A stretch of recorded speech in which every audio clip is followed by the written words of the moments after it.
Au-delà d'ici, il n'y a rien, sauf le froid et l'ennemi, soupirait le doux poète Ovide, exilé par le courroux d'un César sur de tristes rivages. Le nom de Ponteuxin s'est perdu dans les atlas anciens, mais pour les Turcs d'aujourd'hui, comme pour le Romain d'il y a 2000 ans, au-delà de ces eaux turbulentes, il n'y a rien encore, rien que l'ennemi et le froid. La bise de la mer Noire souffle-t-elle?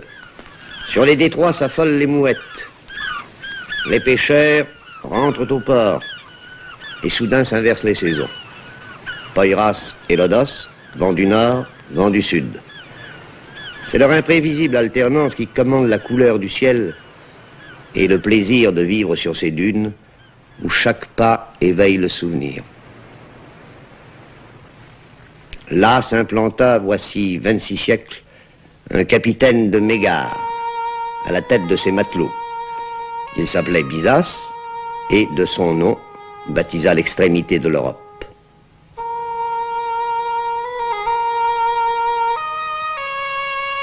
Byzance devint Constantinople, puis Stamboul, sans cesser d'être en armes la conciergerie des détroits. Enlacée par le fleuve marin qui fait sa diversité, la triple ville est inséparable du Bosphore. Elle porta 3 noms dans le temps, elle garde 3 noms dans l'étendue. Stamboul, c'est Galata, et aussi Scutari. 2 continents qui, au bord de l'eau, se souviennent chacun d'autre chose.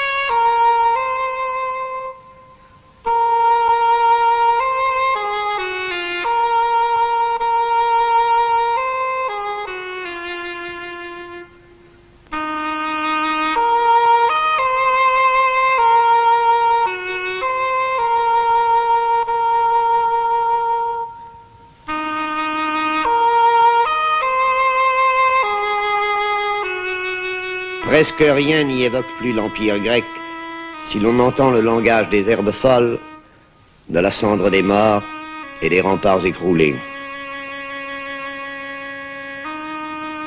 Au-delà de ces murailles commence l'Asie, avec cette Anatolie fauve et ocre, si méconnue, presque inchangée.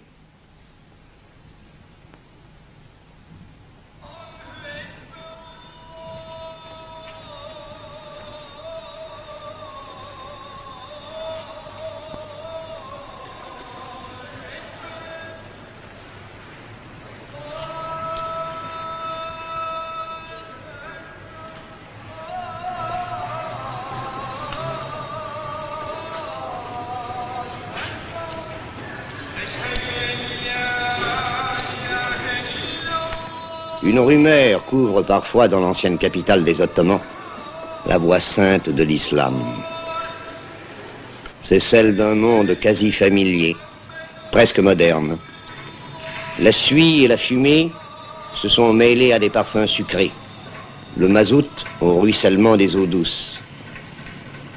L'industrie a dressé ses cheminées que les pionniers de la République appellent les minarets d'Atatürk.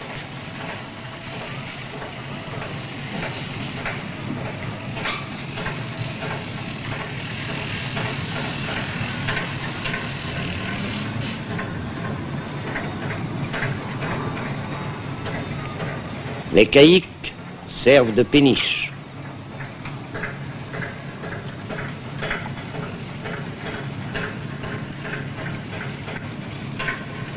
Le promeneur mélancolique gémit en découvrant des dépôts de charbon sur des rives qui enchantèrent les romantiques.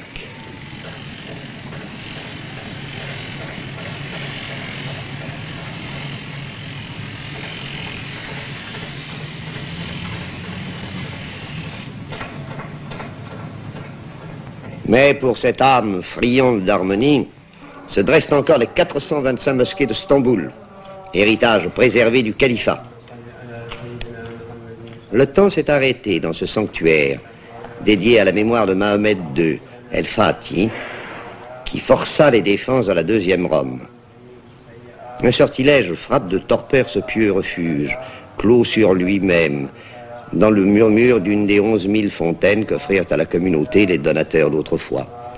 Seule la prière y rythme les airs, elle, et les ablutions qu'impose le rite aux fidèles.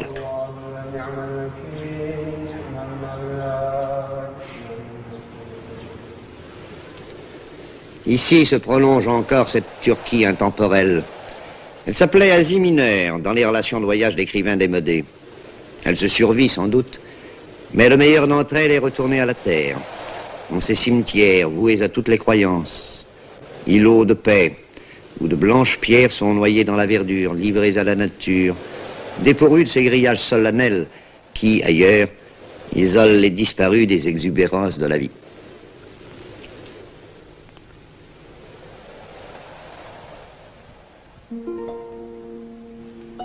Des images venues d'un autre siècle, comme ailleurs il s'en offre, dans cette ville qui semble la capitale de l'immuable.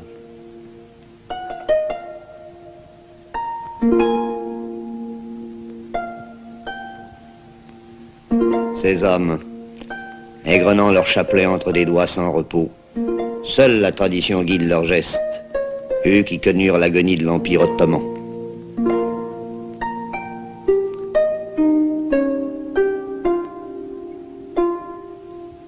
Le Turc n'est plus l'homme malade de l'Europe. Il a vaincu le mauvais sort. S'il a retrouvé le sens de l'avenir, c'est sans renoncer à ses habitudes.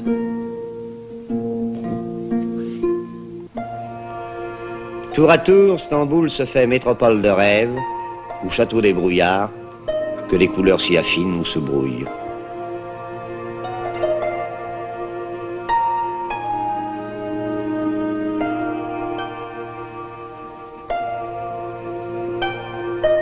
Le ciel se couvre-t-il?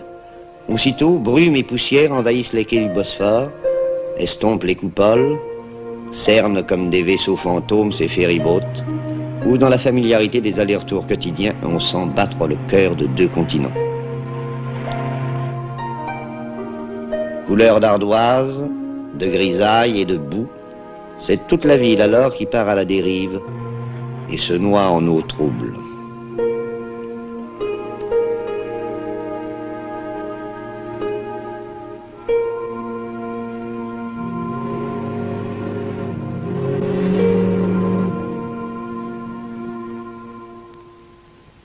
Mais tout change au gré des vents.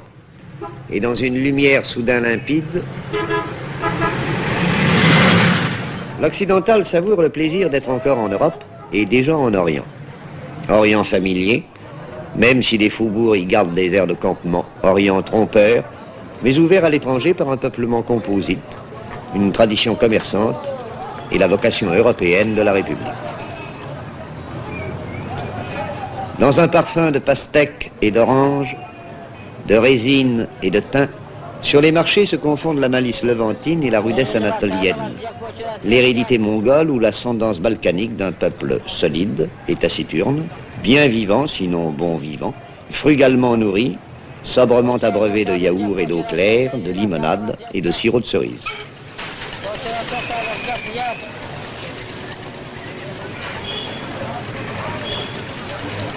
Au plus beau jour, lorsque le gris nuage des mosquées retrouve ses reflets dorés, Stamboul est unique au monde et fascine celui que la veille elle aurait rebuté. Dans le sanctuaire qui lui fut dédié, l'ombre de Soliman le Magnifique règne sur la ville conquise.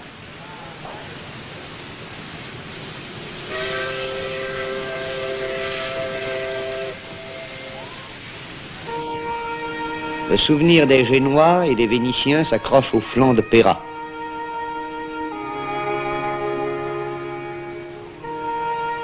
L'imagination fait son œuvre, au point que le lyrisme des étrangers baptise Corne d'Or un canal d'eau morte.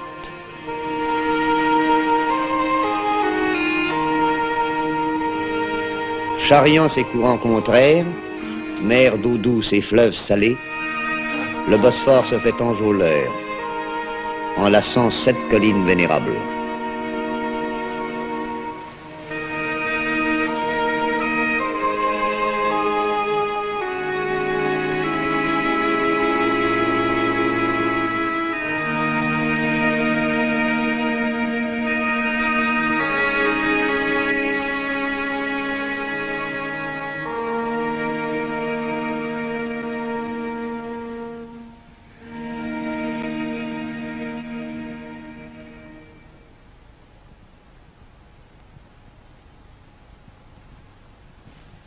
Par quel éclat d'orgueil Justinien salua-t-il l'achèvement du monument voué à la Sainte Sagesse. 107 colonnes y projettent une coupole fabuleuse à 54 mètres du sol, en hommage au dieu de Byzance et de son image sur terre, le basileus. Depuis 14 siècles, ce temple sublime défie les séismes et les ravages du temps. Bien des édifices n'auront pas cette chance de durer dans une cité où, jusqu'au siècle dernier, la pierre était réservée aux bâtiments publics. Les riches eux-mêmes se bâtissaient des palais en bois, demeures patriciennes de vieilles familles, dont on aime le charme désuet.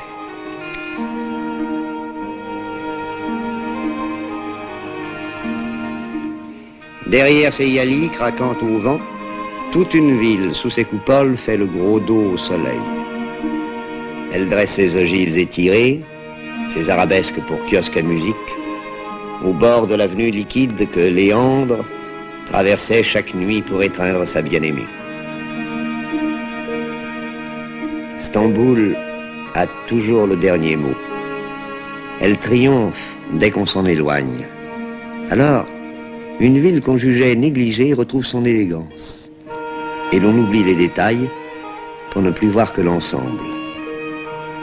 Le soleil, au départ, rend-il ses phares à la vieille Constantinople.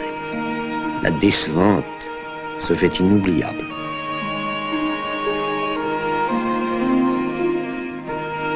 Il n'est pas un voyageur qui n'en soit amoureux lorsque, dans un crépuscule chargé de nostalgie, il dit adieu aux barques de pêche qui se balancent sur la rive orientale devant les petits ports d'autrefois.